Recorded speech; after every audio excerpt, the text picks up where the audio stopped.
Everybody loves the perfect workout. Great pumps, great connection. You get good results.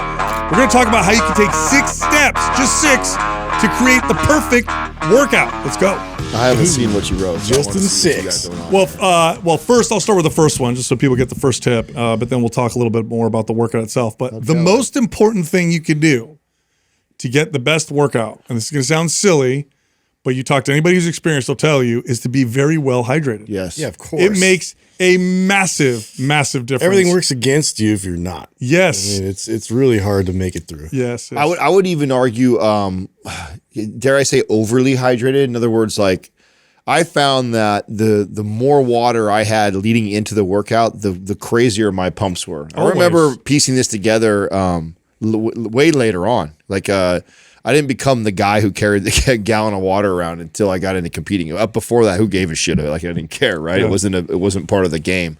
And one of the biggest insights I got from that was like, holy crap! I've taken every pump supplement that's ever been made, and nothing has given me pumps like being hydrated by eating a good meal, a couple hours before that's loaded with carbs, and then drinking a half a gallon of water before I get into my workout, and then while I work out. 100%. Unbelievable pumps. 100%. So let's talk about, first off, why we want that perfect workout. Well, first off, it feels great, right? If you work out regularly, especially strength train, it's just it's a great feeling to have that workout that just everything feels amazing and perfect.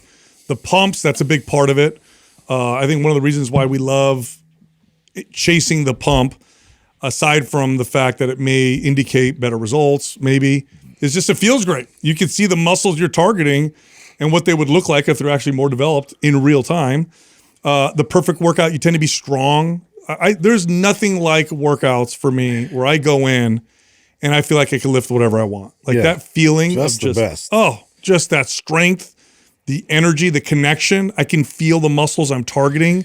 Feels like I'm progressing as I work out. No pain. I feel great. Yeah, like, no pain's a big one, which also relates to the hydration, because a lot of times you'll feel that in your joints, and it's like, if I'm not properly hydrated, there's a lot more times where I'll feel like my joints are talking to me, and I'm like, oh no, it's inhibiting, the kind of performance I can have. By the way, this is such a big deal, having that workout that feels good. It's such a big deal that one of the reasons why fitness fanatics overdo workouts or work out too much is they like the way it feels. They just like working out. And you can create the environment where you get that great feeling. Now, the hydrated part is very important. Now, first off, add some electrolytes or sodium to your water when you do this. You can actually drink too much water, not have enough sodium, cramp up in the workout, actually cause yourself to get a little dehydrated. Stay in the cells, Yeah. So what I do, so Adam, I work out first thing in the morning, so it's like I have all this time to get super hydrated. But what I do is I'll have 1,000 milligrams of sodium, our partner element. I'll pour it in, and I'll drink about a little over a quarter gallon, almost half a gallon of water, and I'll do that leading into the workout, and then during the workout, have more water. Yep. There's nothing that gives me a better pump and less pain like that. Yeah. 100%. It's funny you're bringing this up, because I just had this conversation with Everett. He just started track and field and has been practicing and ramping up his intensity. And like, he came home and he was just super exhausted, just wanted to go to sleep. He's like, got a headache. And he's like, oh man, Dad, I went too hard and blah, blah, blah. I'm like, did you drink water all day leading up to? He didn't drink any water. Yeah. And I'm like, oh my God. And just to get him on this realization that a lot of this could have been resolved from that, you'd feel a lot better and you'd perform better. 70% of your muscles are fluid. So the majority of your muscle size and volume is fluid. You need electrolytes and water for cells to communicate properly, for your central nervous system to function properly. Muscles are far less likely to be pulled or strained when you're well hydrated. You're far less likely to injure yourself. The data on that's very clear, by the way. Yep. Like a dehydrated athlete, the odds that they'll hurt themselves is actually significantly higher. So, and it sounds silly because it's water, but it's actually the most impactful things you could do. One of the side effects too is like fatigue, like low energy when you're dehydrated like that too. Sometimes this happens to me many times where the days kind of got away from me and I'm feeling kind of sluggish and I'm like, I have had like no water today, and then I'll go pound a bunch of water. I'm like, oh my God, I feel so much better. So I remember actually hearing Justin suggest that to a client, and I thought, man, I don't think I've ever checked that box when a client tells me they're fatigued. And after that, I remember talking to clients, and many times it was, we're in the, have some coffee, energy drink, or go straight into like sodas and then you just, the day gets by and you're like, oh yeah, I drink. But then you go, unless you're intentional about it, you won't even think. Totally. Totally. Yeah. And by the way, there's a difference. Like, some people argue and say, well, you don't need that much water to not be dehydrated. There's water that's essential, or fluid intake that's essential, and then there's optimal, and they're different. Okay. So you can have, just like protein, you can have essential protein, and then there's optimal protein for hitting your goals. The same thing is true for water. So it is true that your thirst is, or your desire to drink water or fluid is a good indicator that will prevent you from being dehydrated. That's true. And so people will say that, well, your thirst will tell you when you need water. Yeah, that's true. But optimal is higher than that. Optimal is more than that if you're looking for, the best results and for a great workout. Next up is to have a really good night of sleep the day before.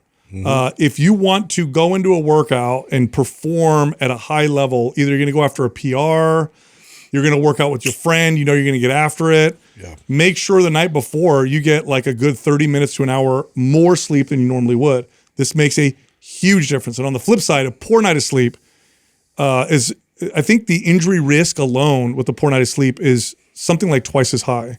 It's significant. So going into the workout, be very well rested. Have a good night of sleep. Yeah, this is probably one of the ones that's overlooked the most. I mean, I think that we're constantly, pounding the message of sleep, because so many things happen. And I think that we tend to neglect that. Or a lot of times what will happen is somebody is feeling sluggish, and then they get in the workout, and they feel so much better, than they push past that. But if I'm going to go into a workout that I'm trying to get, this is like very with intention of this is going to be a hard workout, this should be arguably the first one, right? Yeah. This is like, because you're prepping, this is the day before, right? Water I can make up the first thing in the day. Oh, I can get some water in, but this is like, I have to think about this the day before. Hey, tomorrow I'm getting after these lifts. Therefore, I need to make sure I do this tonight to make sure I get a good night. By the way, all the stuff we're talking about, you think to yourself like, well, when would I use this? Well, number one, if you just want to have that workout, that's awesome.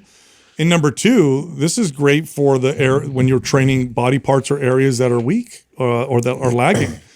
So you see really smart bodybuilders they'll do all these steps for that day because they know they're lagging in their back or their legs or something like that. So that's what you can use this for. Next up, take the previous day off. A day off leading into the workout will pretty much guarantee you're going to feel more rested, stronger, more connected, better pumps, more recovered, for sure. This for me was whenever I was going to work out with a friend, which I rarely ever do, but if I was and I knew I kind of wanted to get after it with my buddy, I would make sure not to work out the day before, so I could go into it fresh. Oh yeah, I mean, I've been considering this a lot, especially like trying to time out and figure out when I'm really going to load heavier or not quite as heavy for this whole series I'm doing for overhead pressing, and so it's been a lot of strategic. 1-2 days of not lifting prior to that, and I'm kind of finding my sweet spot. Yeah, I would argue it makes a difference. I would argue at least one day, or maybe even two, depending on how hard your training has been going, and consist with that. Because I feel the same way too. You start stretching it beyond 4 days or longer, then I feel like you have kind of sluggish or reverse effect. But if I'm consistently training a good day or two off going into getting ready for a serious workout like that, it tends to always serve me. Yeah, and this is why a lot of people notice if they're consistent with everything and they work, let's say Monday through Friday workouts, their Monday workouts tend to be the best. It's because they're coming off the weekend, they're rested. They're fresh. They're fresh, and they just have a great workout on Monday. Next up, and you said this earlier, Adam, have carbs and protein about 2 or 3 hours before the workout. Now, the data on this with performance is very clear, but I also noticed this with the pump. This is a big one with the pump. For me, huge. If I work out first thing in the morning, so I'm fasted, but if I can work out in the afternoon and have like 1 or 2 meals before I do the workout, I know it's going to feel, no matter what, it just feels so much better. I'm so much stronger, so much more energy. The pump is just unreal. Today's program giveaway is MAPS Anabolic Advanced. If you want to win that, leave a comment below this video in the first 24 hours that we drop it.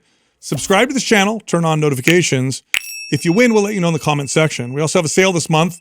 MAPS 15 Performance and the RGB bundle, half off. Go check them out. Go to mapsfitnessproducts.com and then use the code May50 for the discount. All right, back to the show. There's everybody has a number. In my experience of advising people with this, and it's good, there's a huge range. Somebody who's low carb, doesn't eat a lot of carbs, I can load them up with 20 or 30 grams of carbs pre-workout, and they're going to notice a huge difference. If you eat a lot of carbs, that person might need 150 grams of carbs, but everybody has a number. There's a number of grams of carbohydrates that if you prioritize intake well before your workout, so 2 hours or more before the workout, you will notice this. And you'll have a number that if you eat less than that, the pumps are less. If you eat any more than that, they're not any better. There's a number. Yeah. And it's like, You're right. For me, it was around 50. Yeah. And I was about 75. So like I knew that if I had 75 grams or more of carbohydrates, I'm gonna have the best. And the water, the combination. And when you were competing, this was just a regular for you, right? Yes. Oh yeah. Like you talk about, you know, again, was my job in a sense, right? I wasn't getting paid, but I was treating it like a job. So all these things that you're talking about, you know, I was always thinking about. I was the day before, I was thinking about the next day's workout. If it was going to be a hard, heavy day, I'm knowing that I got to get good night's rest. I know I'm gonna be lifting by noon or so, so I need to get at least 2 meals in before. Like all these things that you're talking about, and I think this is it's actually kind of cool to talk about this because when you optimize all these things that you're talking about, boy, the workouts, the gains, they come on, and this is what a lot of people who don't know what's happening behind the scenes, other than what they see on social media, don't realize about some of these incredible physiques that you see. Is like these guys and girls they're doing all this stuff. They're doing this every day, like consistent diet, every day. Every day they're doing this. I mean, I did at least. That's what it took for me to look like that consistently. Was I was thinking about all these things every day, all the time.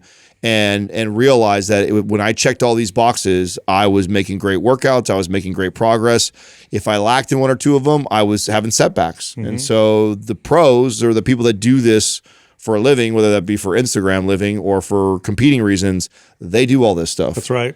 Next up, prime well. Individualize your warm-up. So if you notice shoulder pain when on chest day, and you have identified that if you work on shoulder mobility before the workout, if you work on scapular retraction, like with some rows before you go bench press, or let's say you have issues with your squat, so you know ankle mobility is important, or hip strengthening mobility. You know, some people tube walking is what really helps them get into a good squat. Like spending a good 10 to 15 minutes of proper priming makes a dramatic difference in your workout.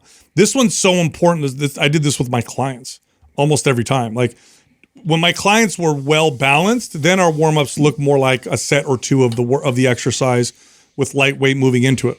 But almost, I mean, every client I had, at least for the first 6 months, like we primed individually, and it dramatically improved their success with their workouts. It made them more connected to the lift, less pain. They felt great. In fact, this was like a trainer hack for me to convince people my value. I would do a priming session with them, have them do a lift, and they're like, oh my God, how many more pain? I feel great. Yeah, and the more consistent you are in the very beginning with that, the less cueing was necessary once they got into those major lifts, and everything was responsive. And yeah, like you said, there'd be like one warm-up set, and then you're pretty much ready to go. I mean, again, getting back to the people that do this at the professional level, like this part is so serious. I mean, again, I had plenty of time, so I would get to the gym and spend a lot of time doing this, getting my body all primed, ready, knowing what lifts I'm going to go do, knowing all the imbalances and the things I need to do, spending all that time to do that, so that when I get into those working sets, I'm getting the most I possibly can out of that for sure. Now, lastly, we'll get to the pre-workout supplements. That's what everybody's looking for. I'm only going to list the ones that are pretty consistently backed by data. So there's lots of ingredients and compounds that we could speculate might help. And I could tell you some that I personally find that are good for me. Other people might not notice so much. But the ones we're going to list here are the ones that the data show pretty clearly have a performance benefit or a positive effect on a workout. So the first thing is caffeine. Caffeine is the #1 ingredient in every pre-workout for a reason. It is a drug. It is a stimulant. It will ramp up the CNS a little bit, and it will improve your performance. I don't think I need to argue that. Everybody knows what caffeine does. Theanine is the next one. This is an amino acid that when combined with caffeine actually enhances the effects of caffeine. Now, what it does is it doesn't make the caffeine stronger. It makes it feel more focused and cleaner, no jitters, and it kind of lasts longer. It also kind of mitigates the crash. Yes. That's what I always It's a felt. smoother feel. Yeah. It makes it feel better is what Yeah, it does. And yeah. this, again, this is all backed by data. Next up is citrulline. Citrulline does seem to increase the performance in the workout and some blood flow. That's the pump supplement that everybody points to. The next one's beta-alanine. Now, beta-alanine has been shown in the data to improve stamina. Some people don't like the way it makes them feel, get the tingles in their face. I personally love it. I love getting that feeling. Makes me feel like I took something else, that's working. Okay. And then lastly is betaine. Betaine has been shown in the data to improve performance in the workout. So that would be your pre-workout stack that you would take. So I'm going to add little twist, two things. One, addressing the caffeine conversation. One, if you're listening and you're already someone who does this, the value of coming off of caffeine for a while and then coming back on is like massive. Yep. So if you're already somebody who consistently and you never take a break from it, taking a break, going through that misery for however long it takes to kind of wean off of it, Yeah.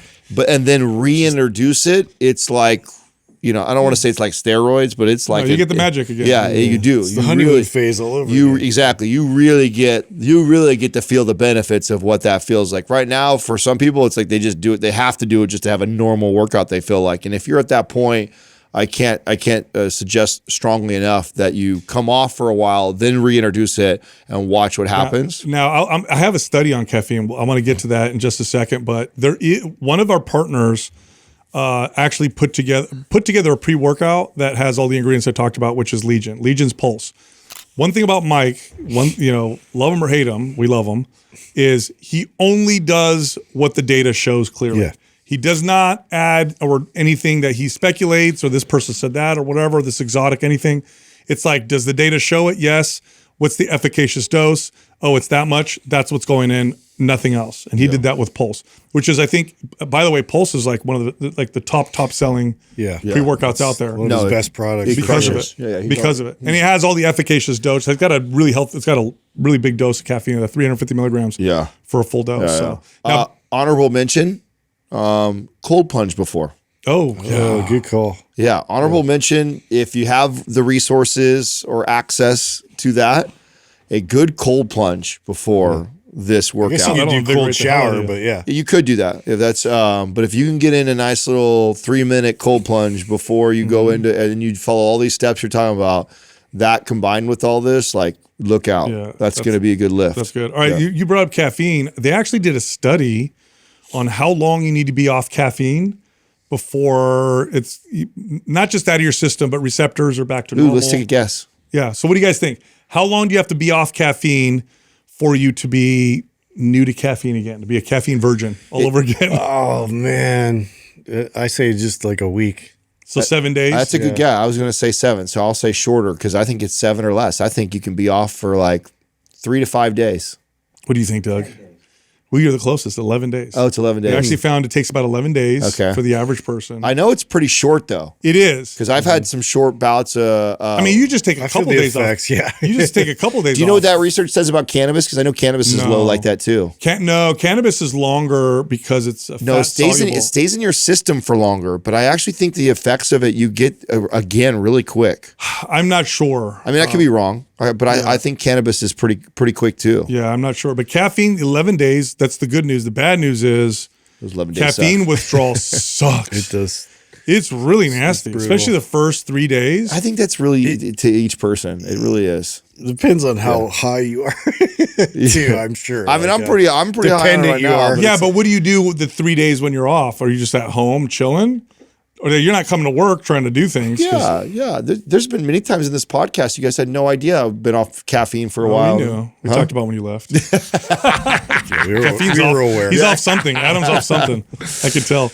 No. I went off for a little while, and those first. I did. like, 4 I days- mean, it's a drug, right? And my experience with alcohol, harder drugs, and caffeine as a drug, I really noticed that there's a genetic component of like certain people. Like weed, alcohol, caffeine doesn't bother me. Opiates, things like that. Oh my God, that my body has hard withdrawal. It's interesting with me because I can go like 2, maybe 3 days like without really noticing anything, and then after that, it's like, oh, it's the headache. It's the, I definitely get the like shaky. Oh, you get the withdrawal afterwards. Yeah. But the first, like if I miss like a day or two, like it's not not a big deal. Yeah. No, it sucked, man. I hated it. I hated life. I actually felt depressed. It's really bad. I feel you, dude. So cannabis, 4 weeks for receptor function to return. Interesting. Yeah. However, I'll tell you this: the brain changes take much longer. They're doing brain imaging on people who use cannabis regularly, and when they go off, the brain effects last a lot longer. I wonder why then. Like, there's plenty of times where I have these little 3-4 day bouts where I don't have any, and then the first time back after, I'm like, well, whoa. changes are happening, so I'm sure receptors are upregulating that, whatever. Yeah. But it takes a full 4 weeks for it to go completely back to. In fact, the withdrawal from cannabis doesn't kick in typically for a week or 2 weeks sometimes because it's fat soluble. Did you guys know that, by the way, that this has actually happened to some people where they would use a lot of cannabis, they're kind of overweight, and then they quit, and then they, 4 or 5 months later, they lose a bunch of weight, and they'll test positive for THC. It stays in their fat. Yes, because it's fat soluble. Yeah. I didn't know that. I've even read anecdotally, I don't know how true this is, but I've read anecdotally that people who used to smoke a lot of cannabis quit, months later lose weight, get high from losing the weight. Wow. Like, whoa, I feel like I just had an edible. Because it gets released. What a trip. I've heard anecdotes about. That's interesting. Yeah, so it's because it's a fat soluble compound. Oh, that's funny. Speaking of which, I had this thought this morning about and the people in the health space sometimes struggle with this. So I do think it's a good conversation where you get people in the health space that are really fanatical, not orthorexic, but they're getting there, where everything has to be healthy. Everything has to be perfectly healthy. And what I think that they're missing, actually I had this conversation with someone at the gym this morning. What I think they're missing is that quality of life also has been shown to improve longevity, but we also can't just discount quality of life. Like an example would be pizza, unhealthy. I don't think anybody would label pizza to be a healthy food, okay? But if I'm eating pizza with my friends who I haven't seen in a while, and we're enjoying each other's company, and we're having a laugh, and we're having a couple beers. Physiologically, obviously not healthy, but is it healthy for me? I would argue yes. I would argue it would be a net positive because of the improvement in quality of life. How does someone? It's got to be really tough for the average person to decipher between. You fool yourself, of course, because you hear Sal say that on Mind Pump, and I'm like, well, this is good for me because I'm with my brother. You know what I'm saying? You just got to go recruit people. Hey man, we're being healthy. Yeah. So I mean, it is an interesting thought experiment. It is because I know that. I mean, I'll be the first one. Yeah, what did I do the other day? Oh my God, it was so funny. It was like. Taking ice cream from one house the other day, the amount of seriousness and prep because I didn't want my ice cream to melt. I thought this is a problem. You just buy more ice cream. Yes, bro. It's just like that I actually took this much effort to keep from one house to the other house. Dry ice. Yes, bro. I'm just like over like a little thing of ice cream. I'm just like, there's a problem there. You know what I'm saying? Like I was very aware of it as I caught myself doing it. What was the deal with you with ice cream was it specifically ice cream or was it just sweets in general? Because you said when you were a kid, sweets in general. Okay, so you had to eat them all, otherwise everybody else sweets. And and ice cream was really special because if we could afford to have it, it would just be it's those little carts. Yeah. Or whatever. What is like how much? What is that? What's in the square? What's in the square? That's a quart and a half or half. Maybe a half gallon. Is it? Not a 2 quarts? Yeah, something like that. It's more like 2 quarts is half gallon. Look up what a thrifty thing of ice cream is. Whatever that is, but.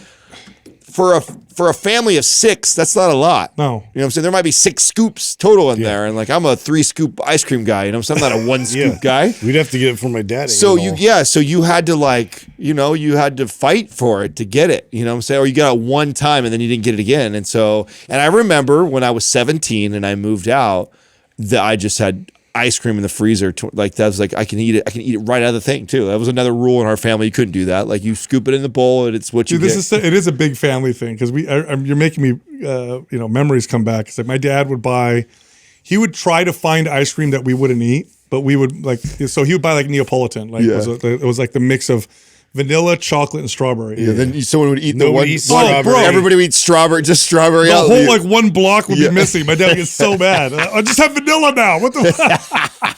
'Cause we don't know how to But mix I it. mean, you're right. And if we got a thing of Oreos or whatever treat that we would get when my mom would grocery shop like once every 2 weeks, and we would buy in bulk, right? And there would always be like one thing of cookies, one thing of Once it's gone, that's it. Yeah, once it's gone, that's it. You don't get to potentially see it. And that was a treat too. So it wasn't like every grocery shop she got that. It was like, maybe with the first of the month when she got a check or something like that, we got to see something like that. What are the sizes there? So I think you have the 1.5 quart size. Yeah, that's right. So it's a 1.5 quart. So it's not a lot of ice cream. Well, it's almost a half gallon. For a family of 6. That goes pretty fast, and you're not allowed to eat out of it. So yeah, it caused all these. Anyways, the whole point of me bringing that up is that That was a quality of life. So I could totally catch myself. So we just had Tina's 75th birthday at my house, and they had all this cake, and we had a ton left over, and everybody knows that. Like, You like cake. yeah. So I come walking down the stairs, and I forgot you like cake. and dude. Katrina is arguing with Jerry and Tina and someone else. No, just that. And they're like, well, let's ask Adam. And so I come in, and then they're like, and she's literally got like, I mean, we made these giant cakes, 2 of them like this, right? And we had a quarter of the people that we thought would be there. And so like there's a full, and she's got this mound, and then there's this little Tupperware of like pieces. And Katrina's like, this is what he gets, And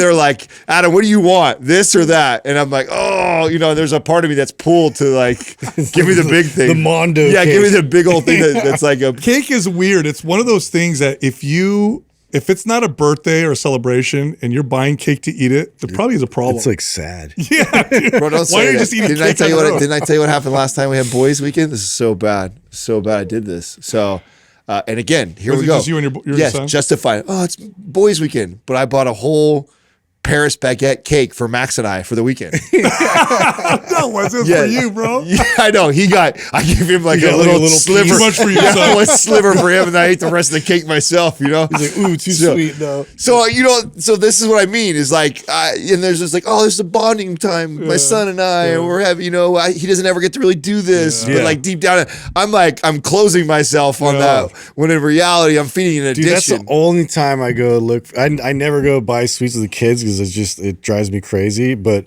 if Courtney's gone, I'm taking them, and we're going to get cookies. Yeah. That's just our thing, dude. Yeah. It's just, Do you run into well, your kids are a little older now, Justin, but I've been running into this with my little ones. If I give them a treat or if I get them a toy, all it does, they're happy and then they want more and then they cry. I'm like, I should have never given you this in the first place. Yeah. I'll give like my daughter, I'll give her 6 jelly beans, right? Here, have some jelly beans. She's so excited. She dances. My daughter will dance. And then she'll eat them all. She'll be like, more? And I'll be like, no more, honey. Ah, what did I do? I should have given you nothing. I have a theory on that because Max is not like that. He's got such a good relationship with it because of course I was so worried about my own, right? So I probably overcompensated a little bit by saying no for so long. Yeah. But I think because he was told no for so long, He's just grateful. he's so grateful to get a bite of something. I kid you not. Father, please. Thank you, Father. I kid you not. I could literally, he could ask for something, and then if I give That's in, the secret. I need to give my kids nothing. no, that's what I mean. I think I waited so long that finally when Dad gave it to him, and it was like, hey, you can have a bite. You know what I'm saying? And then it was like a bite was all you got. And so he's just so appreciative of getting any of it. And I also think it conditioned his palate so much that it's too much for him if he has a bunch of it. So he's also got to a point where he's just like, he'll pass something up. There's been times I've given him a full cupcake and he's just like, he eats half of it and leaves it. That was my dad's argument when we were growing up.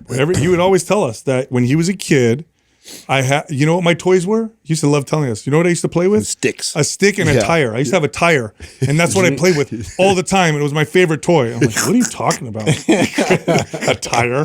Who plays with a tire? He did. He played with a tire too. Dude, I play with bugs, dude. That was his favorite toy. It's so hard. I get it as parents because Yeah. they're you love to see the kids light up and you want them to enjoy it and all these things like that. But then you create a monster. You do. Yeah. You really and Yeah. then it's hard to back it out. You know, it's another mistake that I've made now a few times that I'm not going to do anymore. Is I think it's going to be fun we go on a walk, and where I live, there's this really cool toy store that's got like really cool toys, like learning toys and like toys you don't typically find at a toy store. So I'll walk over there and I'll tell my son, you get to pick out a toy. Mistake, because it's too many choices. Yeah. He doesn't know what to get. I don't know what to get, and I'm there forever, and I just make a choice for him. You're getting this, and then he's unhappy about it. Yeah, dude. He gets all like, because it's too much. It's like trying to find something to watch on TV these days. You know what I mean? You end up searching for hours or whatever. It's so true. I know. It's so annoying. So Speaking of fitness and stuff, are you guys? So I just got. Who sent this to me? One of our. That's who it was. I think it was Margaret. When I was on their call last night with our staff, there's a hashtag and this movement that's happening on social media. They're calling it SkinnyTok. SkinnyTok? Skinny and then talk, like TikTok. So it's a hashtag, and it's all these, and they call it like tough love. But I went through and started looking at what they're saying, and it's not good. It's not like healthy. Shaming people? No, it's not. It's like if your stomach is grumbling, pretend like your stomach's applauding you or something like that. What? Yeah, dude. And it's like tough love, like, if you're hungry, that's a good thing, and don't give in. It's like this group of mostly women who are shaming each other into getting really skinny. Interesting. Yeah, young or older, or what's the age you look like? It's I haven't done a ton of looking, but it's TikTok, so I imagine young. It seems like mostly younger, 20-something-year-old, whatever, fitness people. And it's just about getting skinny. It's not about like any kind of exercise or anything. It's about losing weight. It's about losing weight, not eating less. Don't eat too much. Yeah, it's not a good like trend. one of the popular. It's what's so dangerous about the internet is that there's enough sadistic people that like that and want that for that to get traction. Well, then it also ends up capturing a lot of people that are on the fence or shouldn't be and stuff like that. But there's enough like that doesn't get traction if a majority of people are like, this is a terrible idea. Yeah. But there's enough people that are like, I needed to hear that. Well, a part of it, we see this in the fitness space, right? The most ripped, jacked people are the most likely to have really bad body image issues and have poor relationship to food, body dysmorphia. They're the most likely. Part of the reason why they look the way they do is because they're completely obsessed and they have no relationships, they have no life. All they do is focus on how they look. But because they look the way they do, they post on social media and they get a lot of attention. Yeah. So everybody is getting information from psychos. You're getting information not from healthy people. Obsessive psychos. Right. So what they're communicating is what they think is good information. Like being hungry is a good thing, whatever. Or, pain is weakness leaving the body and go beast mode, whatever. And so the average person sees this like, oh, this is a fitness guy. He knows what he's talking about. No, he's unhealthy. Don't listen to that guy. I mean, let's be honest, the fitness space is I feel like it's gonna ramp up even more. Well, we've glorified body dysmorphia for a long time. I mean, all of us have some form of it. I mean, if really the goal, first of all, what our industry didn't exist 50 years ago because it wasn't necessary. Nobody was fat. Nobody was eating too much, right? We didn't have all this stuff. Then that happens and it's like, oh shit, we need to do this. Okay, here comes the fitness industry to save the day, to get us healthier. And then healthy ends up pendulum swings so far that it becomes healthy is this jacked look. And it's like, and then we professionals that are jacked looking, we talk about, it's all about being healthy, but no, it's actually like a form of body dysmorphia because you didn't need to go that far to be healthy. You went way past it. You're past healthy. Yeah, you're way past it. Like it was 4%, 5%, 7% ago was healthy, and you kept going for your own body dysmorphia issues. And then we've even convinced the consumer that like if you don't look that way, then I would never hire you because I don't want someone who doesn't live that brand or doesn't know how to discipline themselves. And it's like we've completely distorted what health looks like. Yeah, we're right back to it just because we get it through the body positivity side of things, on the other end of the pendulum, and then all the mannequins now are like obese, and I know, and this is like the new standard of health. And I know you're right. It's like this. And now we're just slide right back into the old shaming stuff. It's like it's crazy to me. Yeah, dude. it's just poor health is common. That's really what this is, Justin, is to what Sal's highlighting right now is just an overcorrection from that. It's all bad health. It's all poor health. Yeah, it's all about balance, dude. Like it's always been the case. And like people like innately they know that. It's just I don't know why it's so compelling. It's tough, man. Yeah. The data on especially girls, young girls, teenage girls, they should not be on social media.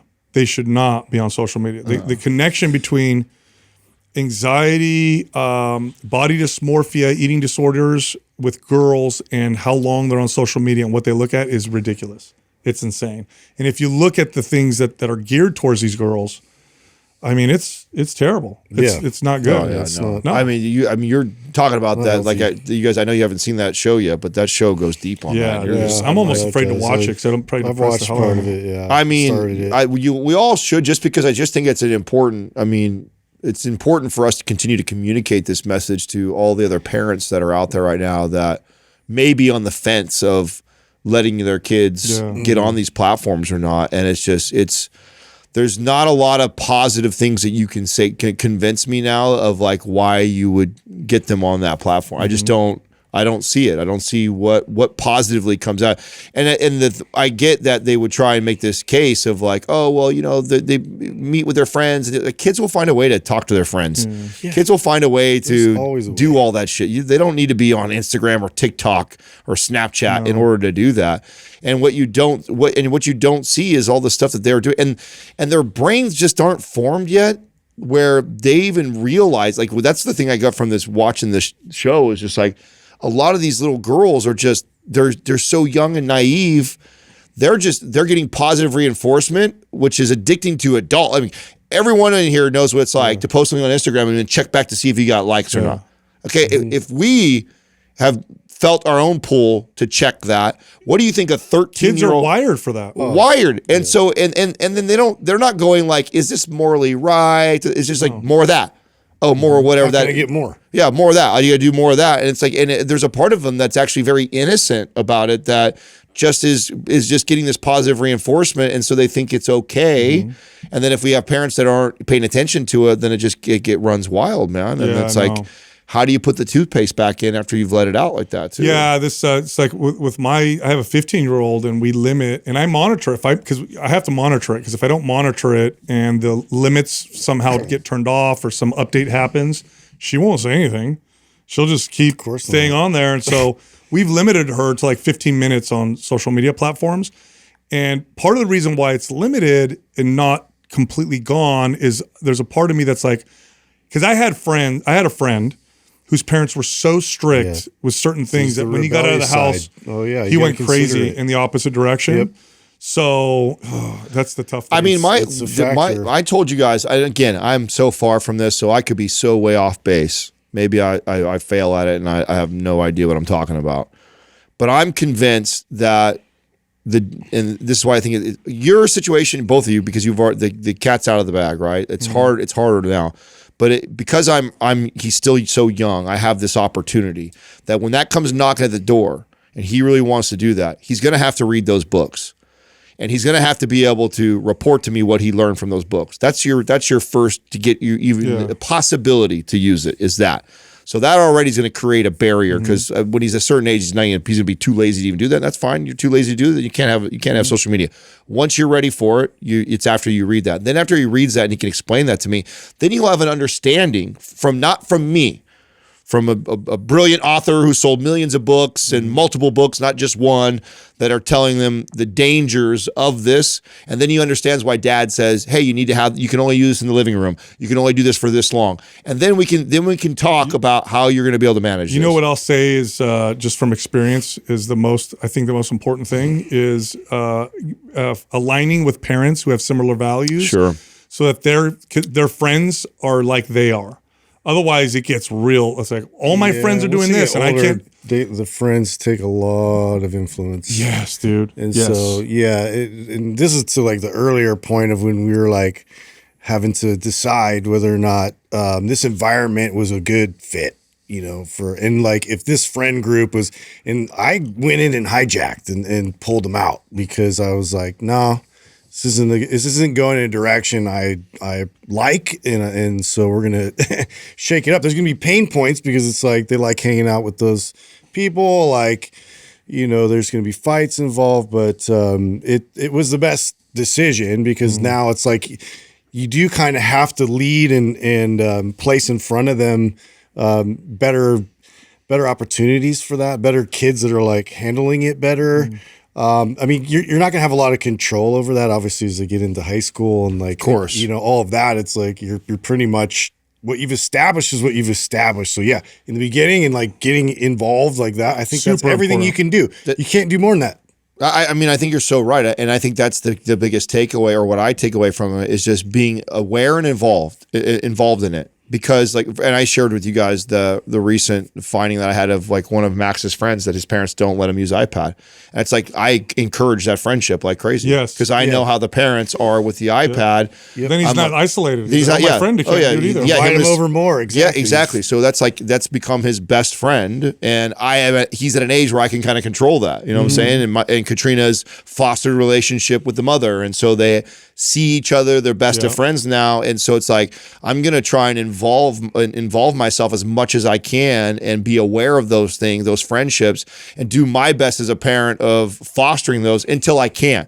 Because you're right, at some point he gets his license, he's in high school and he's going to hang out with whoever he wants. But I think if you've done that for 10, 12, 13 years, 14 years of their life, you've probably laid a pretty solid foundation that you still have that to lean on. Doesn't mean it's going to be perfect or I guarantee it's going to work, but gives you a fighting chance, I feel like, versus just being like whatever, laissez-faire about it, or not paying attention whatsoever, or even caring what the kids that he's hanging around with right now or how the parents parent them. The best moments for me are when they come to you and admit that they have this like pull to it. And they have an addiction, and they don't like, Dad, this is something that like I'm struggling with this, and I'm like, oh wow, you know, and then you know, we've had that conversation a few times, and so it's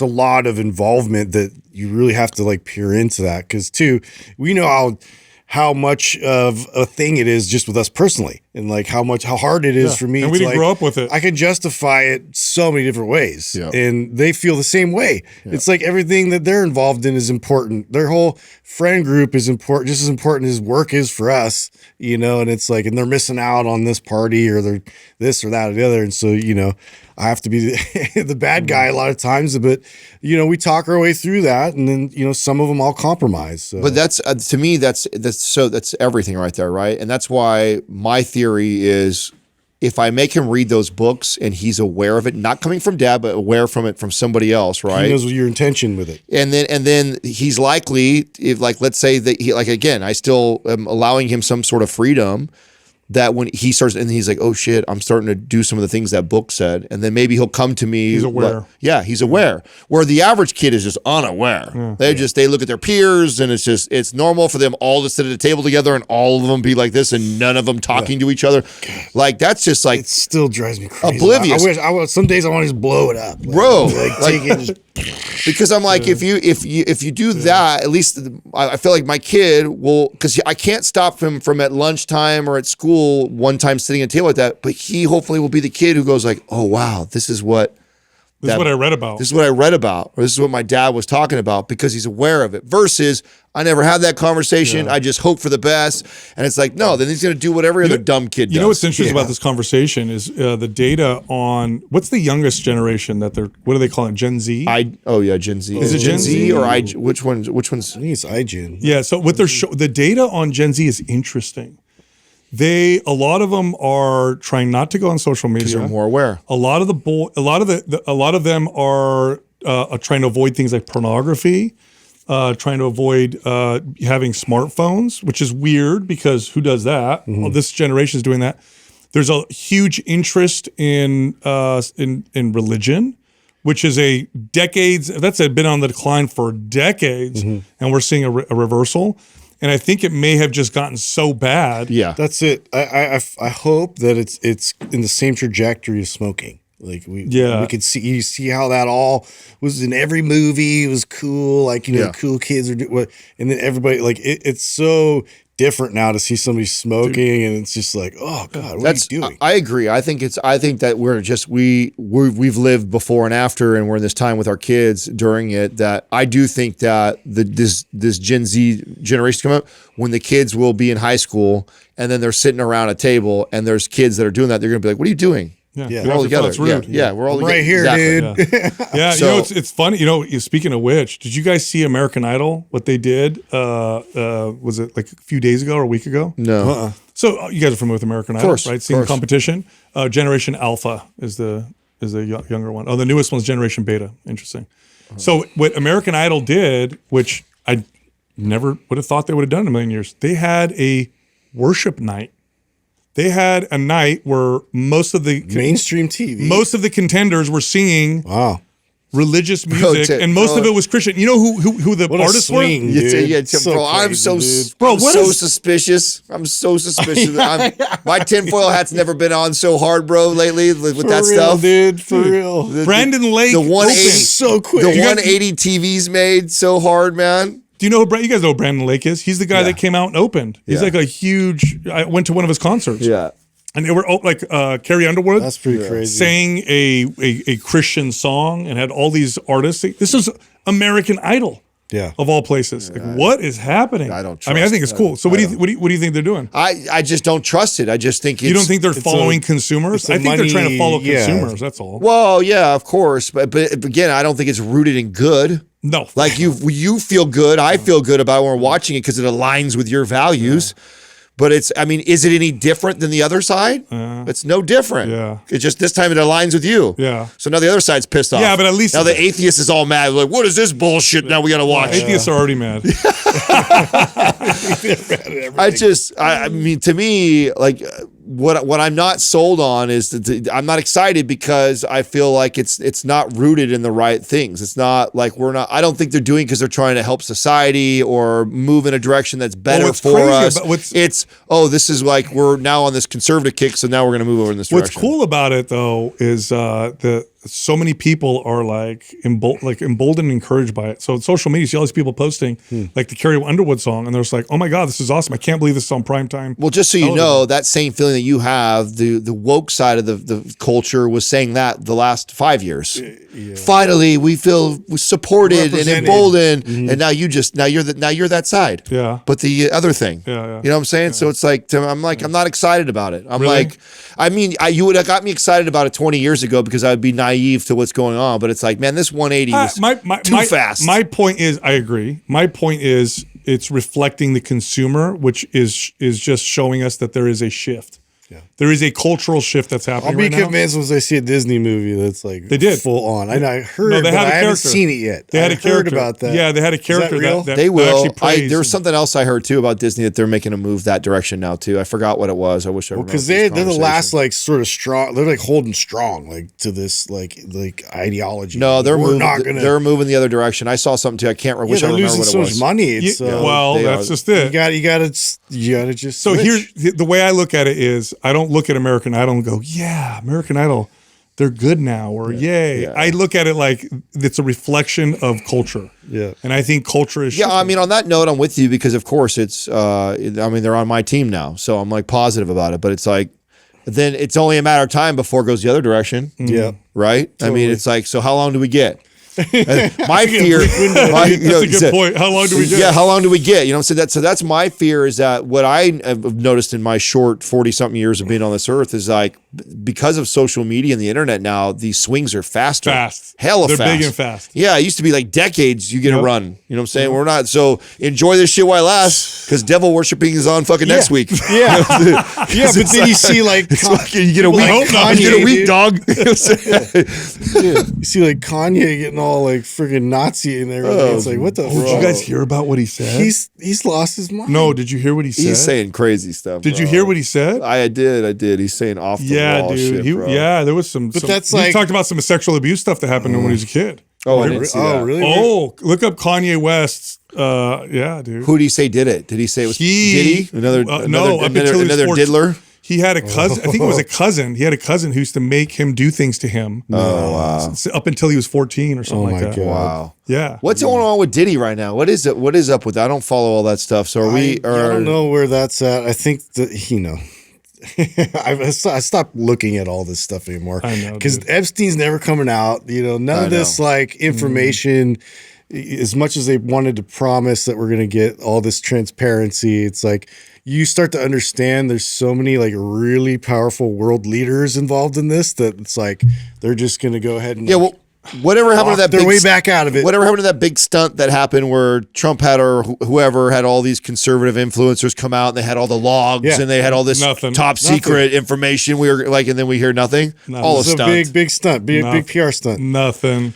Yeah. It looks like he was a part of a big, I guess, plan to blackmail people through his island. Of course. And there's so many people implicated that it's, you know why? They can't just too many left and right. I mean, that whole thing. It's too many on each side. And both teams are like, hey, let's just agree. Yeah, we'll just cover it. We'll just. Are you on the list? Me too. Let's cover it. Yeah, and just from I don't know, and I brought up Chaos and all from Tom O'Neill, that book, and it was so enlightening in terms of like what the strategies like the CIA already was implementing, and it's like they were using cultural figures and people to influence and capture them, and like they would give them like this get out of jail free pass for doing it. Yeah, it's so like of course they were doing that with Diddy, of course they were doing that with Epstein. It's because they get all this intel and they get it on like powerful people, and this is literally like the intelligence world. Like you think it's all clean and they have like little spy cool stuff. They just use sex, dude, and then they use it against them, and that's been the oldest trick ever. I think that it's a bit misguided to think that there's a good guy and a bad guy. I think it's a lot of gray. A lot of gray and a lot of, oh shit, we're the bad guy. Yeah. Oh, wait, I thought we were the good guy. What? Yeah. Nobody told me that. Hey, speaking of good guys. I was to say, speaking of celebrities. Oh, go ahead. Speaking of celebrities, Justin sent something the other day that I didn't know about. That did you see that they signed, Vuori signed Archie Manning? Yeah. So, okay, who is that? He's obviously related to Peyton. Yeah, it's his son. Is he a badass? Well, like his dad? I think it's his nephew. Oh, it's not his son. Yeah. Oh, so it's his son. I had to look this up because I was like, which kid is this? Is he high school, college? He's college. He's college. So he's already good. Yeah. All right. Yeah, he's got that pedigree. Why did I think it was his son? I totally thought it was his son. I thought so too. So just to I'm glad you clarify, because I was wrong about Didn't you say they were opening a store in Palm Desert too? They did. They opened it. When I went there, I was like, oh wow, because I hadn't heard about it, and it's right off of that strip. And it was cool, dude. We got to walk down, and I didn't use my like, hey, I promote you guys all the time, you know. You sponsor me, yeah, sponsor me. But I was looking for some good meta shorts because. It was hot out there, and those are my favorite. Yeah. Did you see they also they like tripled the size of the Santana Row store? Oh yeah, they moved it. They did. Oh, like they took over that H&M, which was like a 2-story, huge one. It's so crazy. I never in my life has anybody ever said, "Hey, is that what?" But now that whenever Vuori, at least I don't know.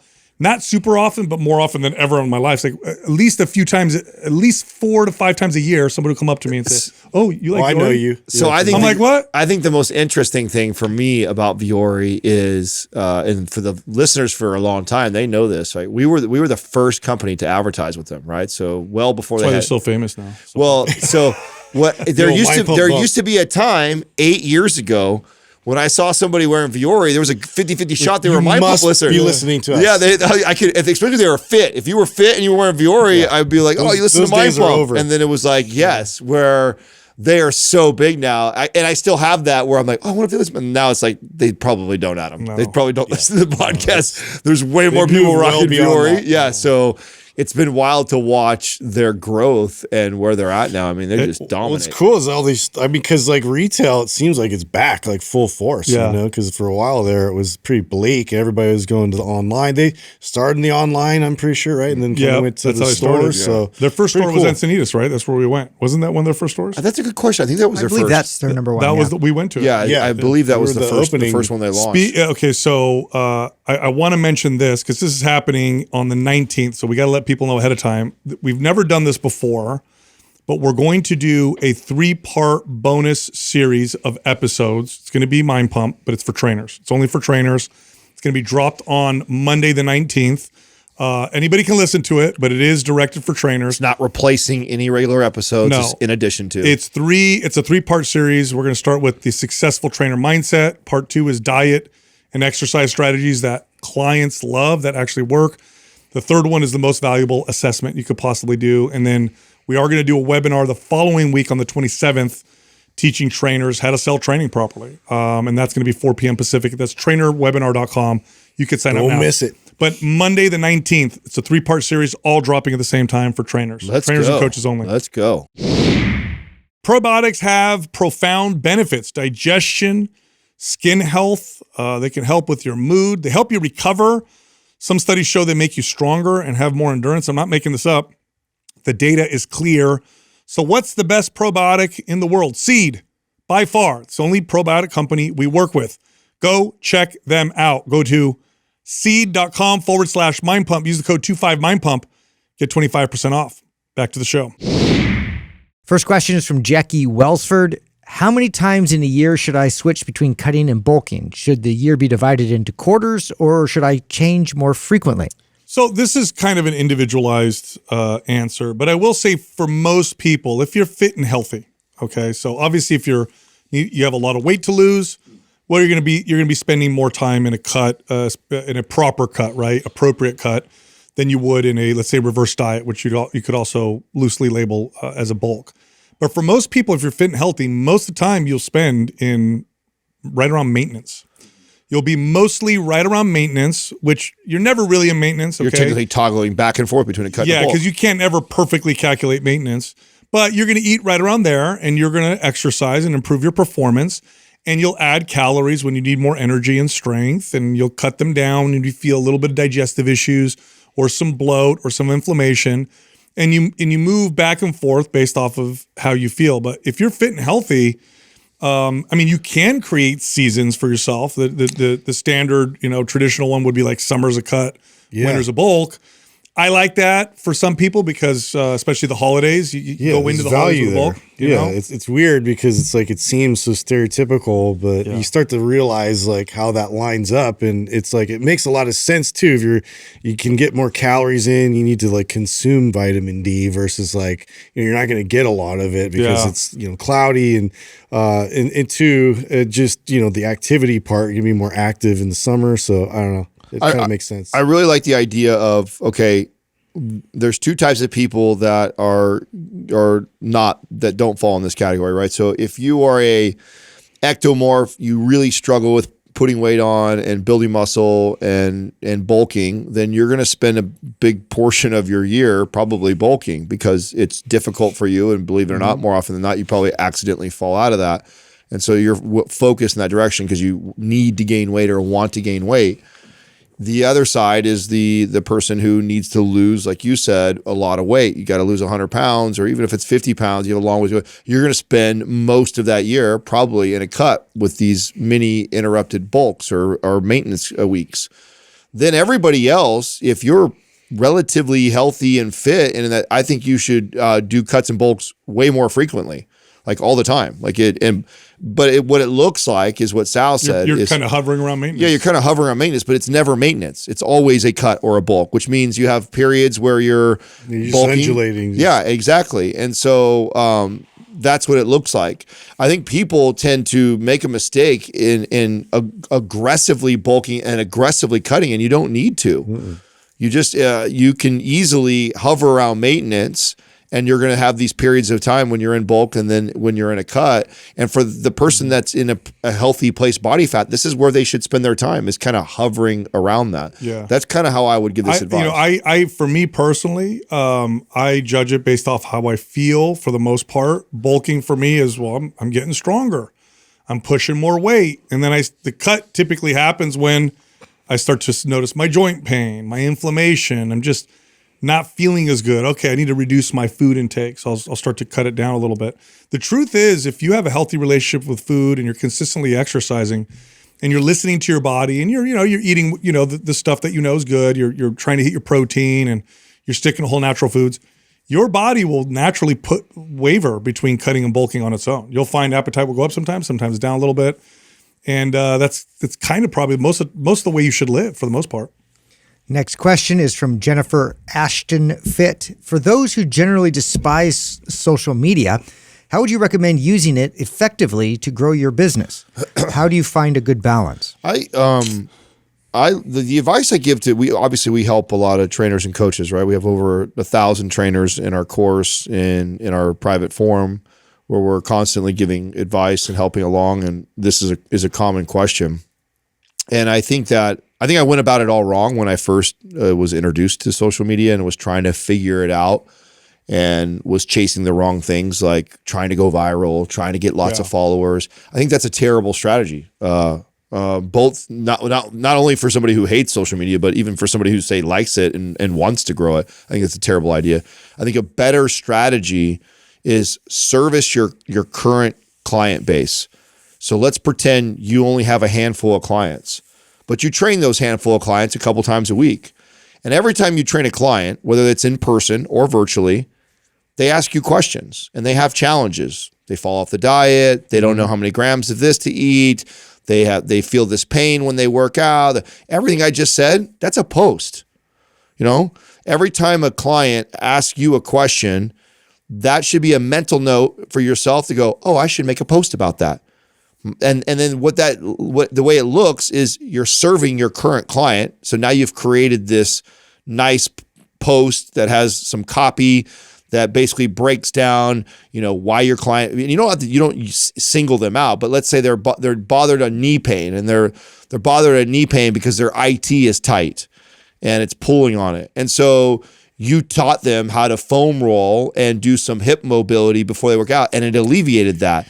So teach that to the 5 people following you on Instagram, and don't care if thousands of people see it, because you're doing a solid for your people, but you'll also attract other people that helps. And that's how you grow it. What's great about that? It's literally what we experience even in the physical gym, because when you're training your clients, you're always getting observed, and people were constantly shopping you and you're not looking, but you're talking to your clients, you're engaged with your clients, you're teaching, you're educating, and people are listening and they're picking up on all this stuff. And so if you can do this and portray that and magnify that, and then it's a better way to attract clients. The only people because here's what happens with a lot of people who have a business is they look at social media based businesses and they look at them and say, okay, well, what are they doing? That's what I need to do. The only businesses that need to focus heavily on social media to reach lots of people and maybe get viral, which is good luck with that, are businesses that are 100% social media based. But most businesses are not. Most businesses, social media helps add value to their current business. And that's the way you need to look at it is, here's my business. How can I use social media to add value to my current business? And the way you do it, like what Adam said, is how can I create social media that adds value to my customers, my current customers? Let me do that. And through that process, your social media will become very valuable to your business. But if I have a business, let's say I have a brick and mortar business, and I'm like, I'm going to go viral on social media, waste of time. You're wasting your time. That social media is going to bring you no value. Yeah. You're not going to go viral. Good luck with that. And if you do, that doesn't even mean much. Many people go viral and do nothing with it. It's not bringing you any value. You're spending a lot of time doing it. Instead, think, how can I add value to my current business with social media? And so what it looks like is, here's my customers, here's my clients. What content can I create that's going to help them? And just do that. That's all you got to do. And that automatically makes it valuable. We talk in the course, there's a section in our course where and I share that, like how I used to, I was the young trainer who had no certs, no experience. Everybody was smarter, more experienced, but more fit than I was.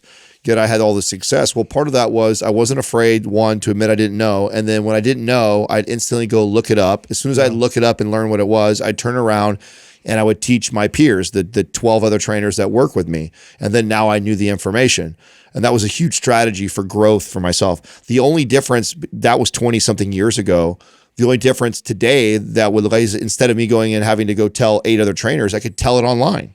So I would just post it. And that would be my way of doing that. Every time I don't know something, I'm going to go look it up. I'm going to learn. When I learn about it, I'm going to share with my tiny little community, because I'm not big and famous yet. I only have 10 people paying attention to me. Who cares? But I'm going to share with those 10 people this newfound knowledge that I just learned. And hopefully I can help them because it helped me. And I'm just going to keep doing that every day. And you've already made your business more valuable. If you're in this field, to be a good trainer, or you want to be in this field long term, you definitely should probably be learning and picking up things almost on a daily basis, whether that or organically happening from the clients that you're teaching and helping, and then running into things that you got to troubleshoot and figure out, or actively going out and seeking newfound knowledge. Both those serve you as a great driver of Instagram content or social media content. And so don't overcomplicate it. Don't overthink it. Don't get caught up in the likes and follows and all the metrics that they try and sell you that are so important. Go service your people, and then it'll grow from there. Next question is from Abby AF. How do you know if you're overtraining? I'm a 40-year-old woman who lifts weights 4 days a week and does HIIT cardio 2 days a week. Okay, so I could go through the list of symptoms of overtraining, right? So like sore joints, not progressing, fatigue, my sleep is disrupted, strong cravings, blah, blah, blah. But here's another easy test. Take your current volume, 4 days a week of strength training. Cut it in half, see what happens. Cut it in half. If you get stronger and more, and you get better performance, you're overtraining. I mean, what an easy answer, right? Because the other stuff can be so subjective, like, am I getting the great sleep, or am I? And a lot of people fool themselves. Do I have joint pain? I don't know. By the way, you like extreme overtraining is obvious to people. I think people know when they're doing it. They're like, oh my God, I'm burnt out. Yeah. But a lot of people, especially fitness fanatics, are in this kind of like, this is as much as I can tolerate and I can do it. And I think I'm okay because I do it and I complete my workouts and I keep going. And then you ask them questions like, are you getting stronger? Not really. Is your performance improving? Not really. Have you plateaued? Yeah, kind of. Maybe it's a diet thing. It's like, try this. Cut your volume in half. It won't hurt you. So for 2 weeks, strength train 2 days a week and do HIIT cardio 1 day a week. So cut everything in half. And if you notice improvements in energy and performance, you're overtraining. It's almost like if you're asking this question, you could pretty much assume the majority of people probably are. Yeah. Well, and the reason why this advice that Sal just gave is so good is because just the 40-year-old woman thing doesn't even matter. Yeah. It's all the other factors we don't know. We don't know what your personal life is. We don't know how many kids you have. We don't know what your work hours look like. We don't know how stressed you are. We don't know your sleep. We don't know your diet. And advantage. All those variables and that's why too, if anyone were to ever, by the way, you'd be a terrible trainer if the terrible trainer goes like, oh no, that's fine. Well, it's like, well, I can't say that's fine because I don't know all those things. And in the context of all those things I just listed, let's say that they're not great in a lot of those things, then 4 days a week could absolutely be overtraining, or it could be absolutely perfect and not, or maybe it's not enough. It's normally not enough with fitness people that are training 4 days a week or more and doing a HIIT cardio. It's normally teetering on the too much. So the advice Sal's giving is like such easy test. Yeah, it's easy test. It's like cut it in half. You're not going to lose gains. You're not going to get fat during that week. You're going to be fine. Experiment. And then the question you have to ask yourself is, after those 2 weeks, do you feel better, look better, or move better, stronger, sleep better? If all those things go up, then it's like, oh shit, I was overtraining. There's your sign. I'm gonna go less. Go. Next question is from Sammy Girl DC. Would it be fine to run MAPS Aesthetic 2 times in a row? I am completing my first time in 2 weeks. I focused on shoulders and triceps, but I want to do a cut for my 45th birthday coming up. And although I hate working glutes and legs, I want to work on other lagging body parts. First off, bringing up a lagging body part in a cut is impossible. So if you want to bring up a lagging body part, you have to be in a surplus. You're not going to build anything in a cut. So that's number one. Number two, MAPS Aesthetic is usually too much volume for most people, especially a woman who's 45. But for most people, it's just too much volume. So can you do it twice in a row? Yeah. You'll probably get better results by running another program like MAPS Anabolic or Muscle Mommy. Something with more appropriate volume will probably give you better results. And if you want to work on glutes, Muscle Mommy is glute heavy. A great program. That's a for glute that. heavy program, Right. for sure. Or don't do a cut, right? I mean, Yeah. if you're going to run the one thing, so when people ask me about running MAPS Aesthetic back to back, I'm very careful to say it's okay or to do that, just because it is our highest volume program. It does neglect things like mobility and rotation and some other things, especially as we get older, as we get into our 30s, 40s, and 50s, that we want to make sure that we're doing. And so what might end up happening is you quickly tip over into overtraining, especially in a cut, especially older too. So all those things are not working in your benefit. If you want to develop glutes and legs, I would do a program like Muscle Mommy, and I would do it in at least a maintenance to a surplus and then do a cut afterwards. You'd be far better off doing it that way. All right, I know you liked that episode. If you did, check this one out. Walking, it's one of the best things you can do for your health, bar none, but there's a better way to approach it. Yes, you can just walk, but if you follow the right protocol, it's far more effective. Let's talk about walking. I can't wait to hear your walking protocol. Well, there is. There is a protocol. So, and I'll start with the first thing, right? Because just first off, let me start with this. One of the reasons why walking is such a great form of just activity is because it's low risk of injury. Now, some